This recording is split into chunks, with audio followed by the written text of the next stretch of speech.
Hello everybody, I'm so glad to be with you. I'm delighted to be invited by your president to contribute to your special international conference on nutrition and lifestyle medicine and to focus on reversing coronary heart disease and extending longevity. Among many thoughtful questions raised about a diet and heart disease relationship, two key questions have emerged. Number one, are fork and knife complicit in the cause and cure of circulation-related modern killer diseases? And number two, is there a diet and lifestyle that could add life to your years and years to your life? We're beginning to understand more and more that most chronic diseases cannot be cured with pills and procedures. This is one of the main reasons why we have seen the emergence and explosive growth of the lifestyle medicine movement, the fastest growing medical specialty in North America and now found in 42 countries in the world. Why the emergence and energetic expansion of lifestyle medicine? Because today's epidemic of modern killer diseases such as heart disease and stroke, hypertension and arthritis, and overweight and diabetes cannot be lessened, assuaged, and mitigated through pills and procedures.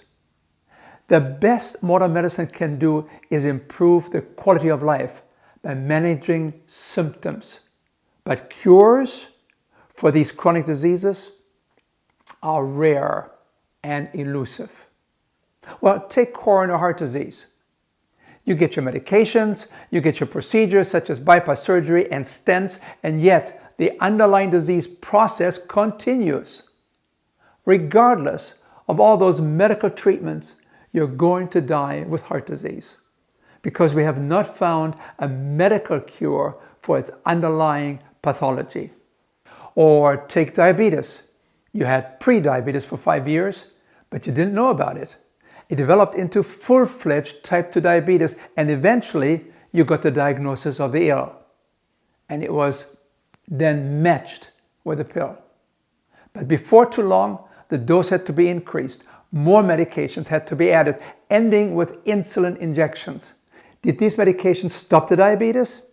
Did these medications protect you from the cardiovascular complications of diabetes like blindness, amputations of toes and legs, or renal deterioration, stroke and heart disease, and impotence in men?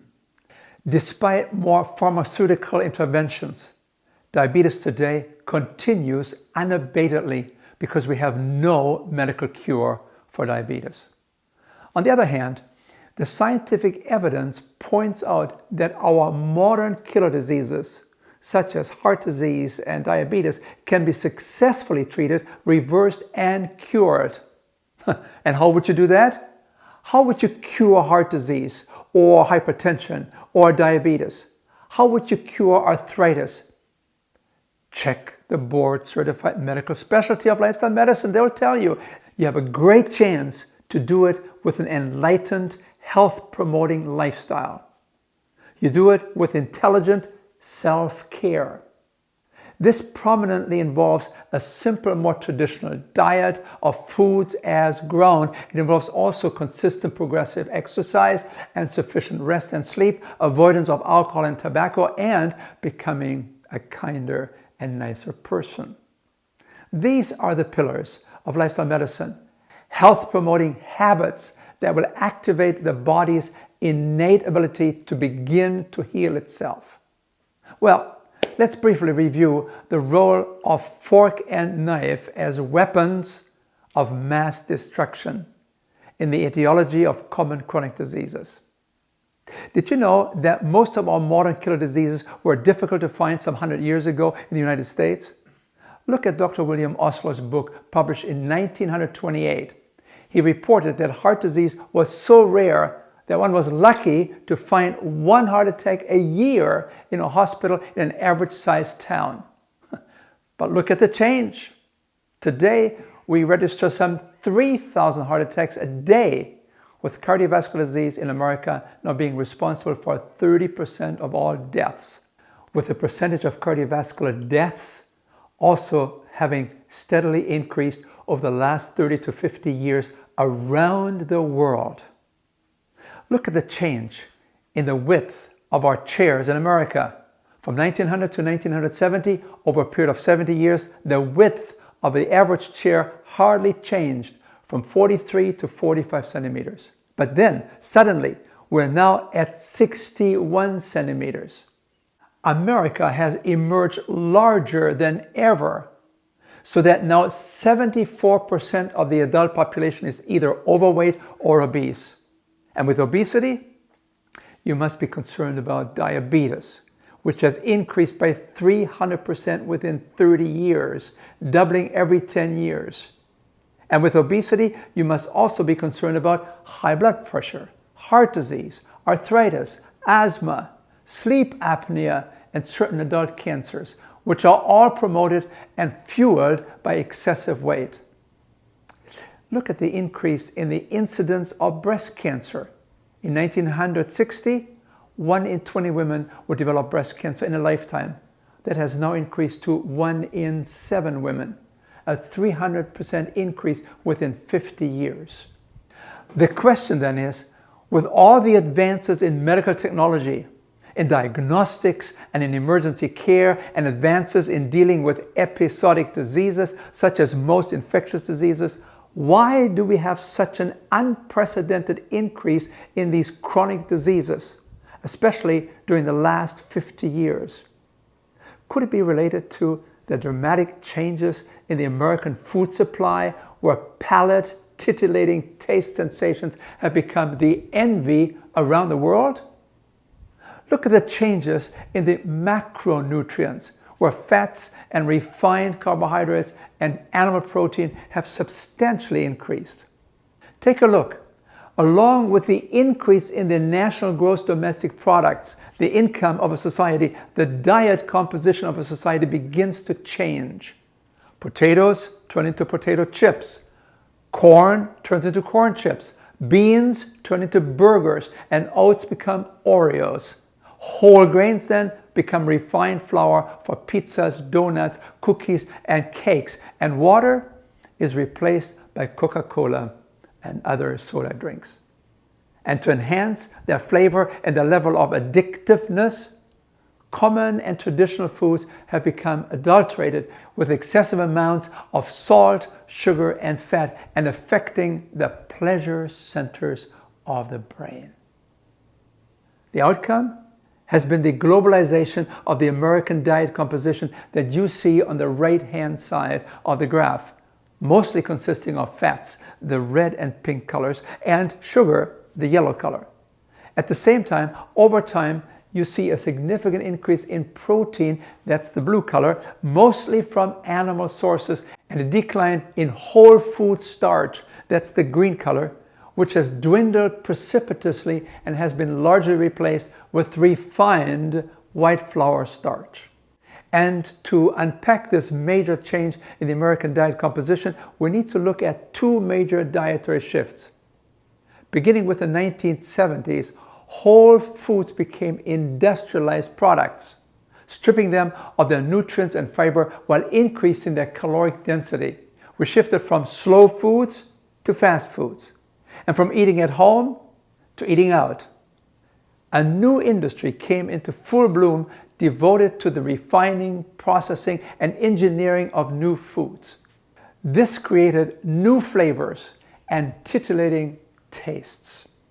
And backed by creative marketing efforts, all this dramatically increased the number of empty calories. Now, empty meaning with little nutritional value. These empty calories, largely coming from sugar and refined oils and fat, now account in America for at least 44% of all the calories eaten. Empty calories. Overfed and undernourished. But don't overlook a second dietary shift, and that has been the increase in meat consumption, especially in processed meats, from a total of 56 to 91 kilograms per person per year over a period of 100 years. But also look at the increase in the consumption of cheese, an addictive engineered food very high in fat and salt. Now, with saturated fat prominently related to blood cholesterol levels and thus to heart disease, cheese, with its high saturated fat content, makes a major contribution to the development of atherosclerosis and circulatory diseases. Cheese, be careful. This then is the American diet that everybody wants and clamors for. It's a diet where 55% of the calories come from refined processed foods and 31% comes from dairy and animal foods. And here is the point I want to make. Only 14% of the calories that we eat in America today, only 14% of the calories eaten come from fruits, vegetables, whole grains, not white flour, legumes like beans and lentils, and some nuts. These are traditional foods as they come to us in nature. Let me emphasize my point once more. Only 14% of the calories we consume today come from foods as grown, from traditional foods as they come to us in nature. And what is the impact of these dietary changes taking place around the world? Here's Dr. Walter Willett from Harvard University. He said, epidemiologists, people who study the epidemic of these diseases, have long known that the major determinants of our killer diseases are dietary and lifestyle factors. End of quotes. In convincing population studies, epidemiologists have demonstrated that when countries shift from their traditional diet to this rich Western diet, they will see the emergence of Western diseases within 5 to 10 years. And it's this observation in many countries that has given rise to the concept that Western diets precede Western diseases. Isn't this what has been happening in China, especially affecting the urbanized populations? So let's focus on the heart and the coronary artery sitting on top of the heart muscle, and then look at the inside of these coronary arteries. Here you see the coronary arteries in cross-section. At birth, there are no encumbrances on the inside of the artery, no atherosclerotic plaque, no buildup of cholesterol, fats, and calcium that could narrow the arterial lumen of the coronary arteries. But after 40 years on the standard American diet, we can expect some 50 to 60% narrowing of these coronary arteries. Even so, these blood flow restricting processes are asymptomatic until there's at least some 70% narrowing.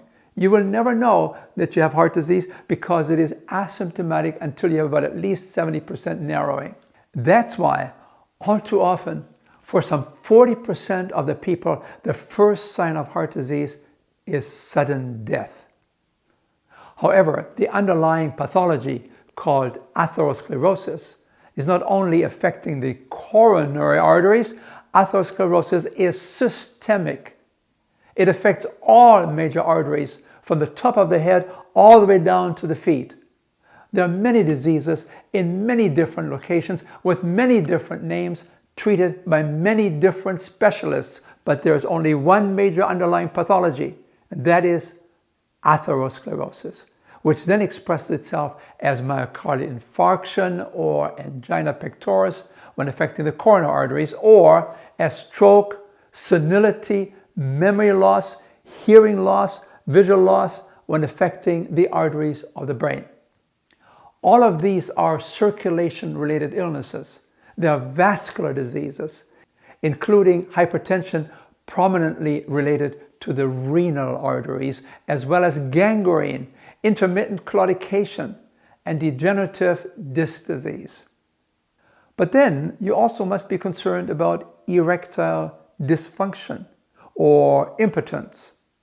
Considering the relatively small diameter of the penile arteries, they can easily get narrowed down with atherosclerotic plaques, obviously compromising a sustained optimal blood flow.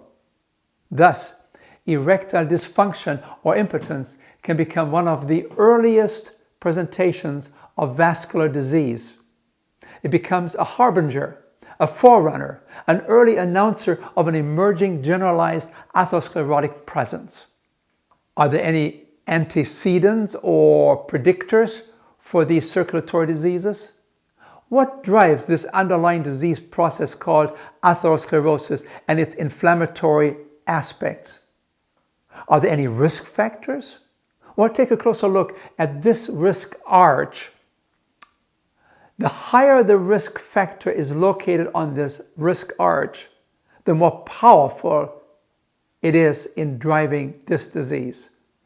And so the number one risk factor is cholesterol, then high blood pressure and smoking. And then you look at diabetes, obesity, and high triglycerides. And of course, inactivity, stress, and perhaps some genetics, although epigenetics can overrule this, as we have learned. These risk factors, these determinants of atherosclerosis and vascular diseases are related to 3 F's.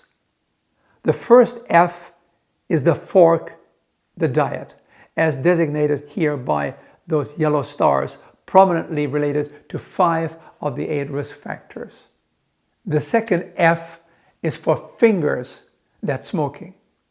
And the third F is for feet, or exercise. 3 F's. They're largely under our control. We control them. 3 F's. They are largely under our control. Well, who then largely determines our future? We do. It's our habits. The question then is, what habits do we foster? What habits do we nurture? What habits do we support? The late William Conner, a pioneer in the atherogenesis in animals, said, if you want to produce atherosclerosis, if you want to produce a heart attack in monkeys, for instance, all you have to do is feed them a lot of cholesterol and saturated fat. And then he said, if ever a human disease can be produced in animals, it's atherosclerosis. All it takes is a lot of cholesterol and saturated fat. Prominent long-term health studies carried out at Harvard University suggest that 70% of stroke is preventable, 71% of cancer, 82% of heart disease, and 91% of type 2 diabetes.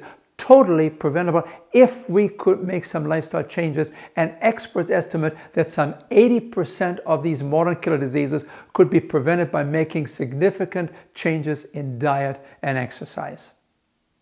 Now, we discussed fork and knife as weapons of mass destruction.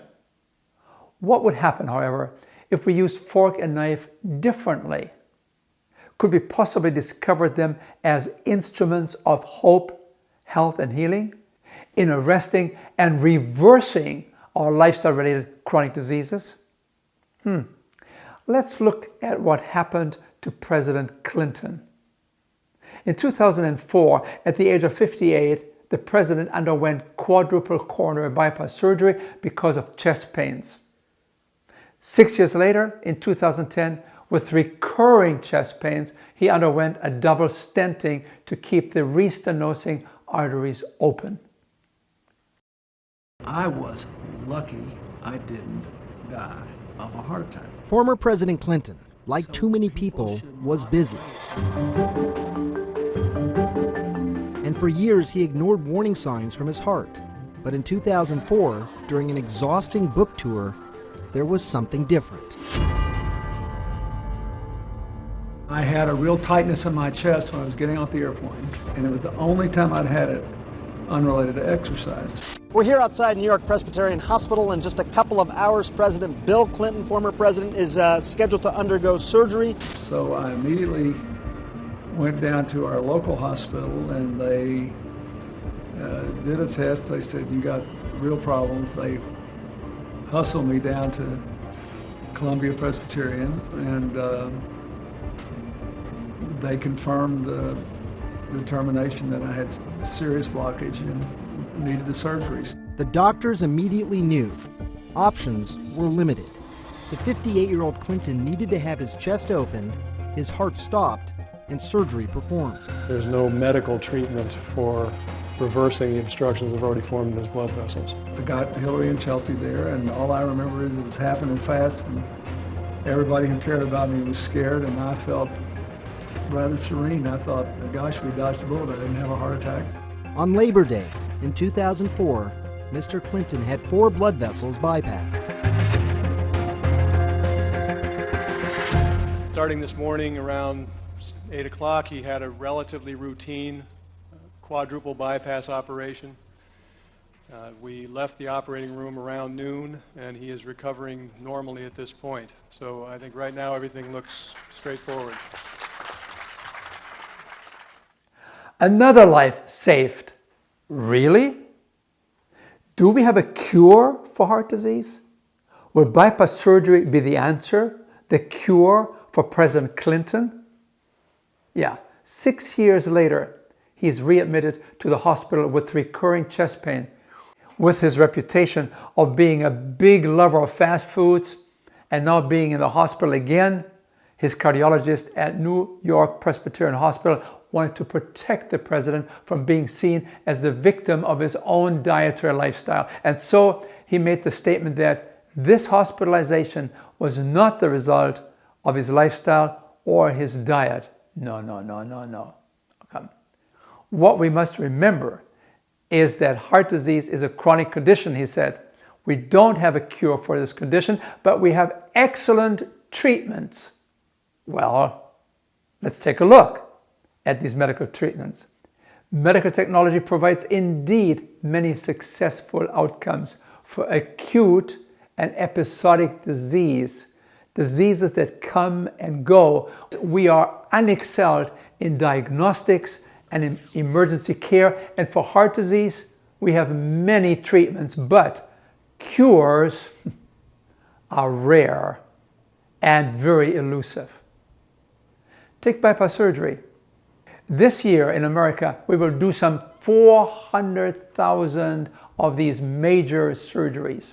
And yet, within 12 to 18 months, about 40% of these grafted vessels are no longer functioning. We're talking about a 38 to 46% graft failure.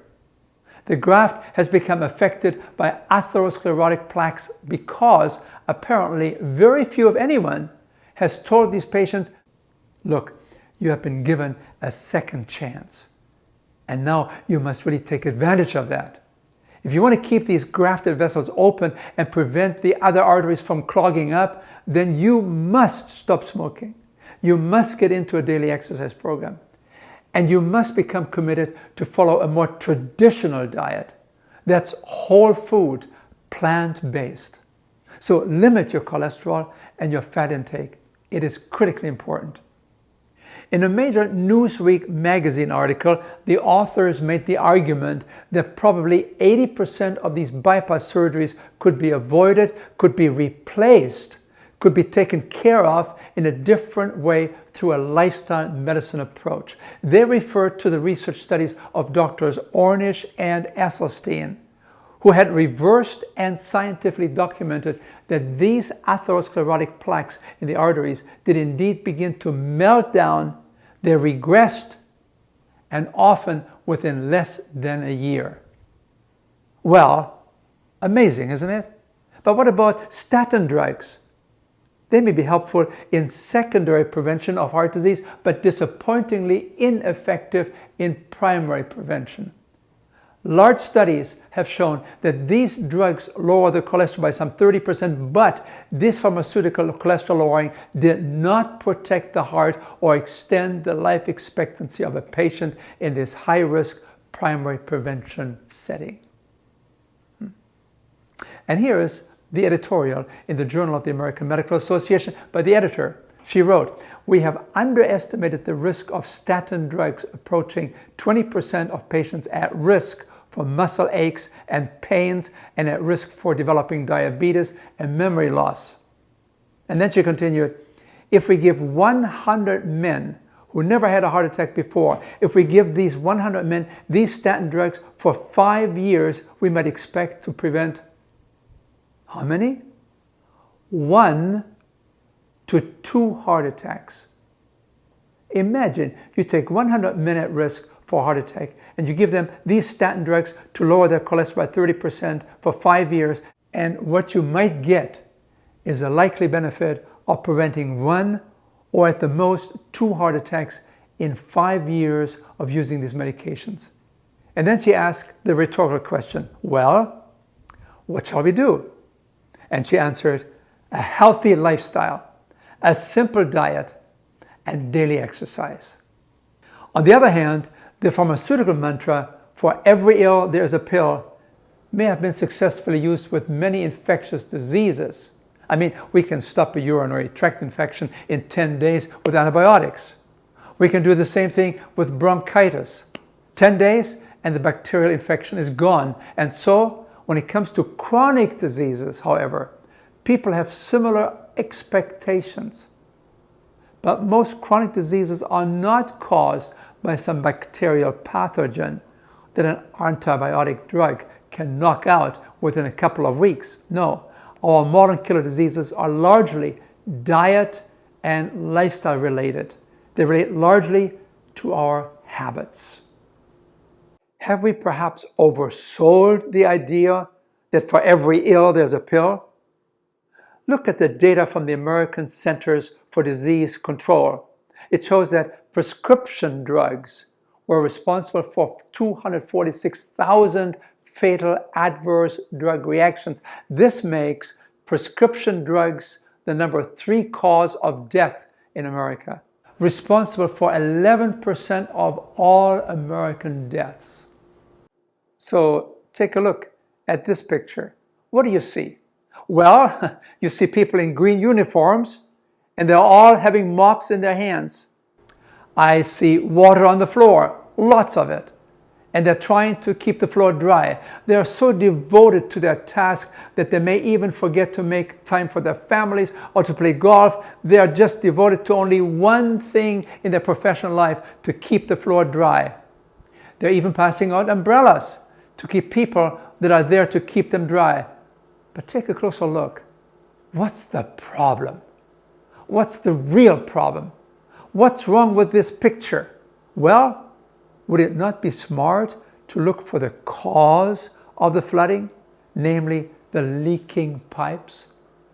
What we need here, then, is not more mops. What we need here is not more doctors, more nurses who take care of the symptoms, the water on the floor. No, what we need here is a plumber who takes care of the cause of the flooding. Now, of America's national medical budget, 86% is spent on managing the symptoms of chronic disease. We are not curing these diseases. We are merely managing their symptoms to improve the quality of life. But cures are rare and elusive. Instead of pouring most of our efforts into symptomatic relief, should we not take the offensive in tackling the causes of these modern killer diseases, our cultural lifestyle patterns, our habits, and our health eroding practices? These are the causes that cannot be cured by some mechanical device or by some magic pill. Look at this chart more closely. In 1960, we spent 5% of our income as a society on medical care. As you move to the very right-hand side, you see that in 2020, we spent some 20% of our income on medical care, from 5% to 20% of our income. And yet, during those last 60 years, our chronic diseases have not become less. Instead, they have markedly increased because our culture and our personal choices are promoting a lifestyle that is aversive to health. It undermines health. But can you really reverse these diseases? The first major indication occurred during World War II. In 1940, Nazi armies invaded Norway, occupied the country, took all the livestock to feed their soldiers, and the Norwegian people had to settle for a simple food, simple diet of mostly homegrown foods. What was the result? With all the fears and worries and anxieties, with all the stress of the war, one would expect an increase in heart disease, right? Not so. Restricted in their diet to simple, mostly homegrown foods, the coronary death rate rapidly dropped But look what happened after the war was over in 1945. People returned to their pre-war diet, and the diseases came roaring back. Another indication for disease reversal came from animal experiments. We knew that we could create heart disease in monkeys by feeding them a typical American hospital diet. Yeah. Lots of fats, cholesterol, and foods that are not supportive of good health. But could we reverse this disease in these monkeys? Well, all you have to do is feed them a simple, low-fat, natural, whole food diet. And what did Dr. William Castelli from the Framingham Heart Study advocate? What did he suggest? To reverse heart disease, use foods as grown, traditional foods. Use plant-based foods. Use whole foods. Well, yeah, okay. Maybe it works with monkeys, but what about humans? Any studies there? Yes, there are. In 1990, a young cardiologist by the name of Dr. Dean Ornish published a report in the Lancet Medical Journal that shook up the medical establishment. Dr. Ornish spent 1 year studying 48 men with advanced heart disease. Many of them were candidates for coronary bypass surgery. And here's what he did. He randomly assigned the men to two groups. Both groups were asked to quit smoking and to walk daily. In addition, the first group practiced stress management and followed a strict plant-based whole food diet with only 7% of the calories coming from fat and with virtually no cholesterol. The second group was given the standard American Heart Association's prudent diet for heart disease. This diet allowed 30% of calories as fat and up to 300 milligrams of cholesterol a day. At the end of the year, when the results were presented at the scientific session of the American Heart Association in Washington, D.C., they became front page news all over America. Dr. Ornish reported that those on the very low-fat, plant-based whole food diet, number one, dropped their cholesterols by 24% in the absence of any medication. Number two, their repeat PET scans of the coronary arteries taken at the end of the 1 year study demonstrated very clearly regression of atherosclerotic plaque in 82%. And number three, the older men with the most advanced disease had the best results. Surprise.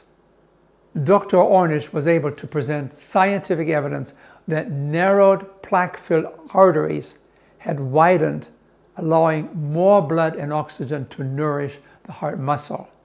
The atherosclerotic plaques had begun to melt down, and the regression process was underway.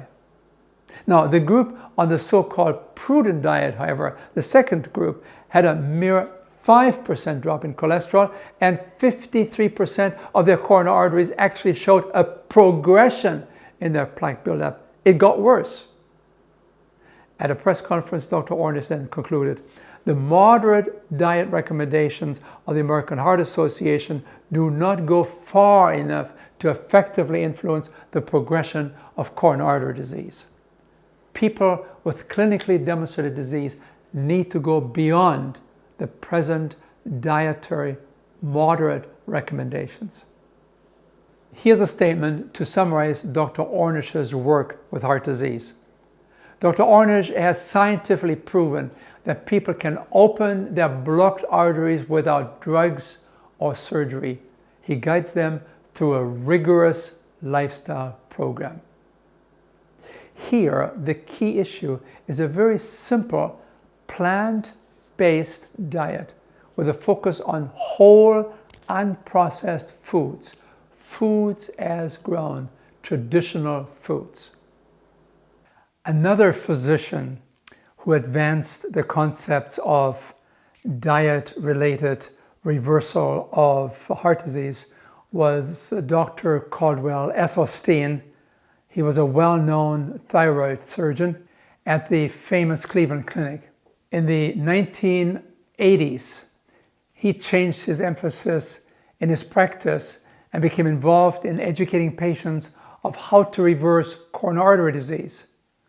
Single-handedly, he used a very strict whole food, plant-based diet to help serious coronary patients who had been described as the walking dead. Before joining his dietary study in 1985, 18 coronary patients in the previous 8 years were under excellent cardiological care at the famous Cleveland Clinic suffered 49 cardiovascular events while at the same time sustaining an average cholesterol of 6.0 millimoles per liter. So these 18 coronary patients were being seen at the famous Cleveland Clinic. Nevertheless, in 8 years, had suffered 49 cardiovascular events. Then they came to Dr. Esselstyn and they said, look, we don't know what to do. We have seen the finest cardiologists. We had all the surgeries. We had all the medications. There's nothing your surgical colleagues can do for us anymore. Can you help us with your dietary program? Well, subsequently, Dr. Esselstyn enrolled these 18 patients into his lifestyle medicine program, and over the next 5 years, the cholesterol levels dropped from 6.0 to 3.5. During that time, being now 5 years older, these patients should have had more heart disease, more clinical events, but instead, they had none of these events. And then, after another 7 years following the program, now totaling 12 years altogether, the cholesterol was still averaging only 3.6 and still 0 cardiovascular events. Think about this. 8 years under the treatment of some of the best cardiologists in the world with the best of medical care, nevertheless, 49 cardiovascular events in these 18 patients. And then these patients now 12 years older, when they should have had more, many more cardiovascular events, they experienced none. 0, 0, 0. The way you live is the way you die, isn't it? And here is some of the angiographic documentation of the change. The one on the left side shows the left anterior descending coronary artery. The circle there shows a severe narrowing of the artery permitting only little blood flow, the obvious cause of angina upon exertion. On the angiogram on the right-hand side, now 2.5 years later, the same artery, the same area, x-rayed, and you see a fully functioning coronary artery with restored optimal blood flow and no more angina. Amazing.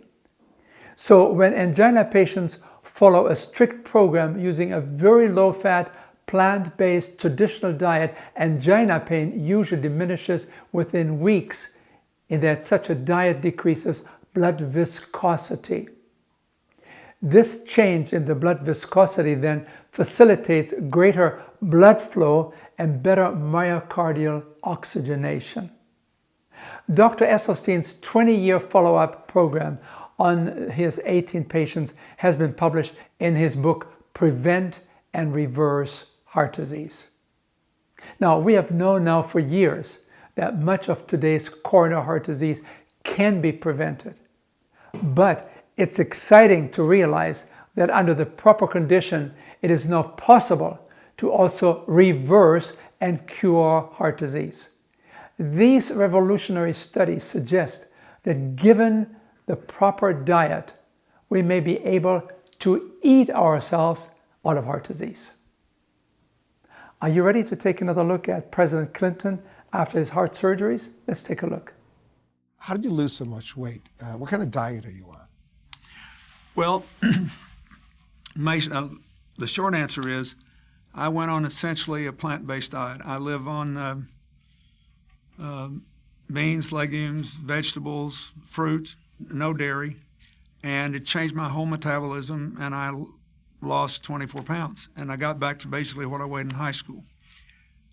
But I did it for a different reason. I wanted to lose a little weight, but I didn't dream this would happen. I did it because after I had this stent put in, I realized that even though it happens quite often that after you have bypasses, you lose the veins because they're thinner and weaker than arteries. The truth is that it clogged up, which means that the cholesterol was still causing buildup in my vein that was part of my bypass. And thank God I could take the stents. I don't want it to happen again. So I did all this research, and I saw that 82% of the people since 1986 who have gone on a plant-based, no dairy, no meat of any kind, no chicken, turkey, if you can do it, 82% of the people who've done that have begun to heal themselves. Their arterial blockage cleans up. The calcium deposit around their heart breaks up. This movement has been led by a doctor named Caldwell Esselstyn at the Cleveland Clinic, Dean Ornish, whom you know, out in California, the doctors Campbell, father and son, who wrote the China study, and a handful of others. But we now have 25 years of evidence. And so I thought, well, since I need to lose a little weight for Chelsea's wedding, I'll become part of this experiment. I'll see if I can be one of those that can have a self-clearing mechanism. We'll see. I hope you're healthy for many years and get to see grandchildren for many years Me to too. come. That's really the big deal. You know, Hillary and I, we're happy. We love our son-in-law and we admire him, but we'd like to be around. If there's grandkids, we want to be there to do our part. Mr. President, good luck. Thank you. Thanks for what you're doing. Thanks. And look what happened. The former president with a new lifestyle where food becomes the new medicine. This is the new entertainment style of Bill Clinton since he saw the film Forks Over Knives, which means that when it comes to heart disease, the dietary fork may be more important than the surgeon's knife. Have you heard the saying that the best way to predict your longevity is to be smart in picking long-living parents? You know, the idea we used to have was that genes determined how long we live. Not so. Here's what Harvard researchers found who looked at the life expectancy data collected from some 120,000 nurses and physicians whom they followed for over 30 years. Here's what they found.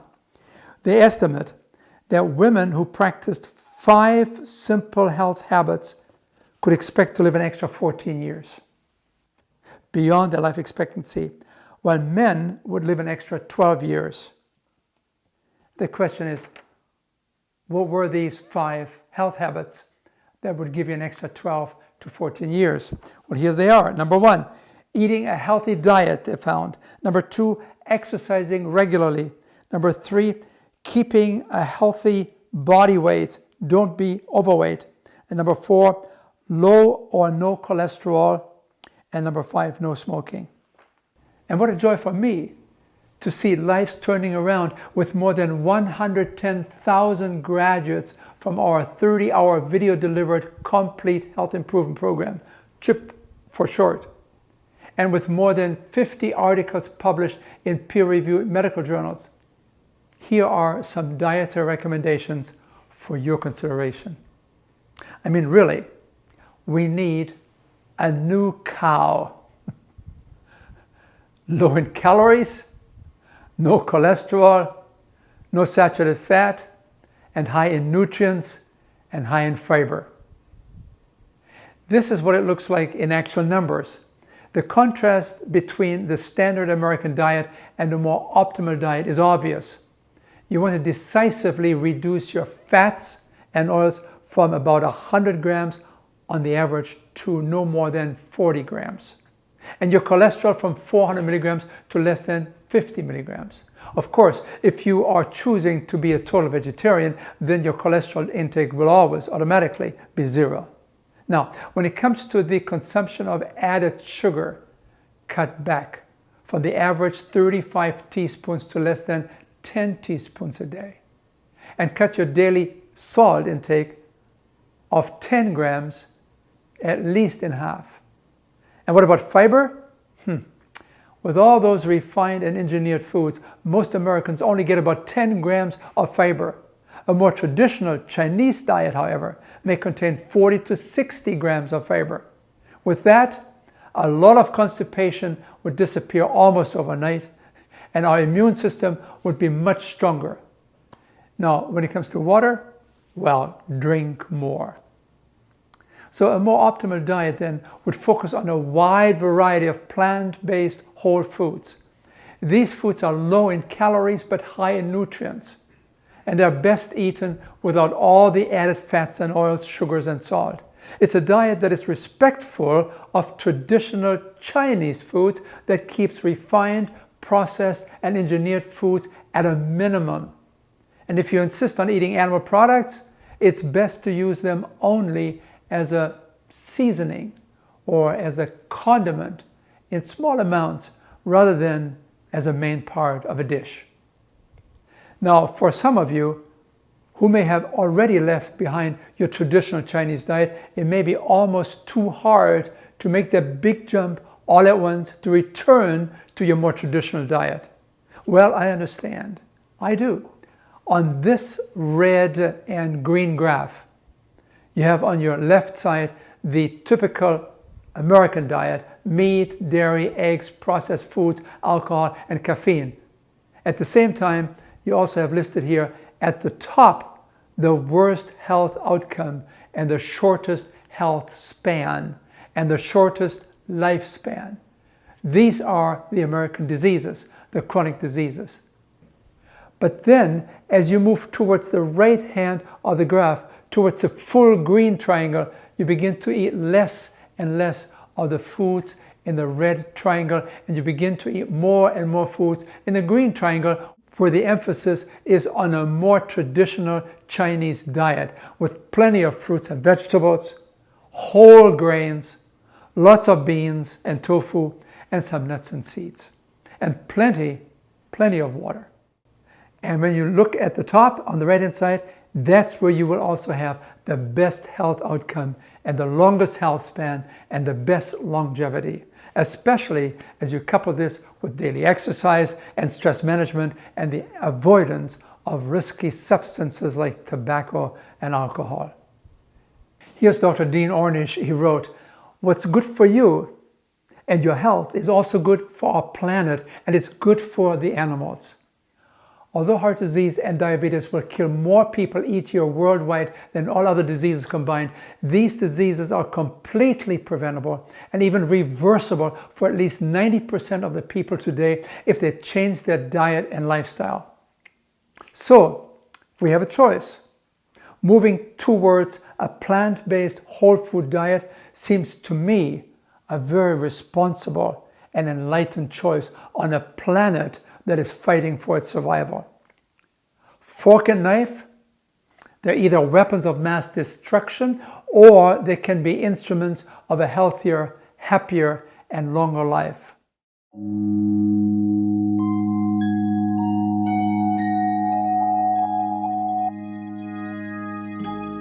What will your last 10 years look like? Will you be quick enough for a game of tag with your grandchild? Strong enough to embrace every moment?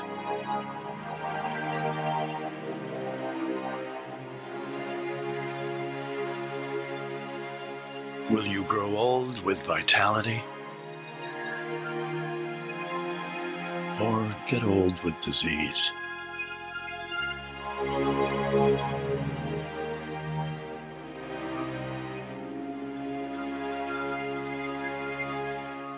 It's time to decide. The average Canadian will spend their last 10 years in sickness. Change your future. What are you putting at the end of your fork? So, blessings on you, good health, and a long life.